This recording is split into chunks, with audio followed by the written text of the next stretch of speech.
Well, Happy New Year, Aries. Dadhichi here from astrology.com.au with, I would say, a brief synopsis of 2020, my 2020 vision for you. And thanks for joining me. For those of you that are new, it's great to have your company. And normally, when I look at a horoscope for the year, I tend to look at it as if I'm looking at the birth chart of a person born on a specific date. And that chart really tells you a lot about the person's life as a whole. And so when we look at the chart for the new year, for the coming year, the chart, as you can see here, also indicates the general trends. And I've got a little list here of 11 important conjunctions and eclipses that I think are going to punctuate the year for you. So that way I can get through a lot in a short amount of time. And if you tune in month by month, I'm going to extrapolate on that as we go forward. But January 11 is very, very important. Down here in the lower part of your horoscope, we are going to see an eclipse, a lunar eclipse take place here on the 11th, which of course is right next to the lunar node. The eclipses always take place next to the node. And this has to do with your family life. So this is really going to set the trend for the year, even though we talked about this upper part of the horoscope, your career, being very much in focus late last year in December. There's no doubt that that's going to, I guess, swing back to the whole family area of your experience, mother, domestics, real estate, and more importantly, your inner peace of mind and happiness. Not a lot of astrologers are aware that that fourth sector of the horoscope for you has much to do with how you feel within yourself. So that eclipse is going to release a lot of energy, bring a lot of awareness back to this part of your life. March 22nd, an important transit of Saturn into your 11th house. And you've got Venus there as the year starts. So January is going to be a very sociable period, at least part of it anyhow, with Venus transiting here. Saturn will make its way into this area later on and indicates a bit more of a sober, serious tone to your relationships. Enough frivolity, you say. You'll be looking at really deepening your relationships and making sure that in 2020, the caliber of person you bring into your orb is going to be, I suppose, worthy of your relationships and your friendships. So I think that's important. Later in July, it's going to transit back because Saturn will do a retrograde movement back into this 10th house career. So it shows us you'll be doing a lot of reviewing, and especially when you consider that it's so close to Pluto, the transformative planet, both in your work and in your social life, there are going to be some fairly big developments there, I would say. On May 5th, we see the intensification of this transit of Rahu here. Now, when I look at my book, hang on one moment, I'm going to get my book, because sometimes these software packages don't actually give us the right focus. It's telling me that there's a transit of this north node or your karmic planet into the fourth house. It's already there, so that doesn't make sense to me. Sometimes you've got to revert back to these old dinosaur books, but you can't go wrong with them. So it's telling me that on May 5th, if I have a look at that, bring the light up here, May 5th, we see the North Node. Oh yeah, it's transiting across Cancer into Gemini. I think what that means, therefore, is that it's moving out of this fourth house of domestics into the third house of communication, travels, and it's actually a very good position for the North Node.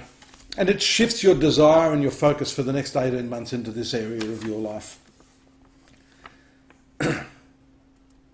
By the way, those travels will be associated with very unusual things. This North Node is quite renowned for its oddball behaviour, bringing you in touch with unusual people, unusual cultures, different concepts, so on and so forth. Straight after that, there's another lunar eclipse taking place here in Sagittarius. I'll get it out yet. Sagittarius, the 9th house of your horoscope, which again has to do with travels, higher educational pursuits, different cultures, and an expansion of your mental horizons, to say the least.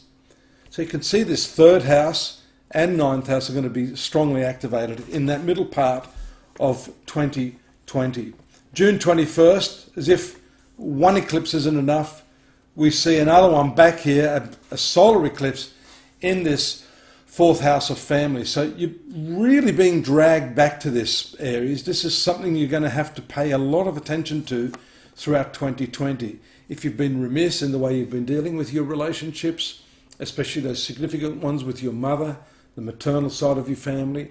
And that's also shown in January by this very close conjunction of the moon with Neptune here in the 12th house, the hidden and also spiritual part of the zodiac. So you're trying to get all of that aligned, and the eclipses bring a lot of that emotional stuff to the surface. The transit of Saturn, I mentioned, going back here into your workplace July 4th. July 5th, we've got another eclipse here in Capricorn. All these I'm sort of looking at this thinking, have I got this right? 1, 2, 3, 4, 5, 6 eclipses throughout 2020. So I'm thinking this is a fairly important year, not just for you, but for everybody. July 5th, the eclipse here, bringing your attention back into the career sector of your horoscope. And being near to this south node, it has a lot to do with your past karma. A lot of stuff from your past will be coming back either to haunt you or to augment you. So it's a good idea, as they say, make sure you keep in good stead with the people that you've worked with in the past. If you're sort of having to deal with those sort of people again, you never know who's gotten into the position of power, and you may need to deal with them. And so career is going to be very, very strongly activated at that time. The other important eclipse is in Gemini. Again, the third house of your horoscope. And that will be close to this north node that had moved out earlier in the year, highlighting your shift in thinking, the way you communicate. This has an interesting element of self-awareness to it. You know, the eclipse is always a power points of energy and bring you back into yourself, into that area of the horoscope that is activated.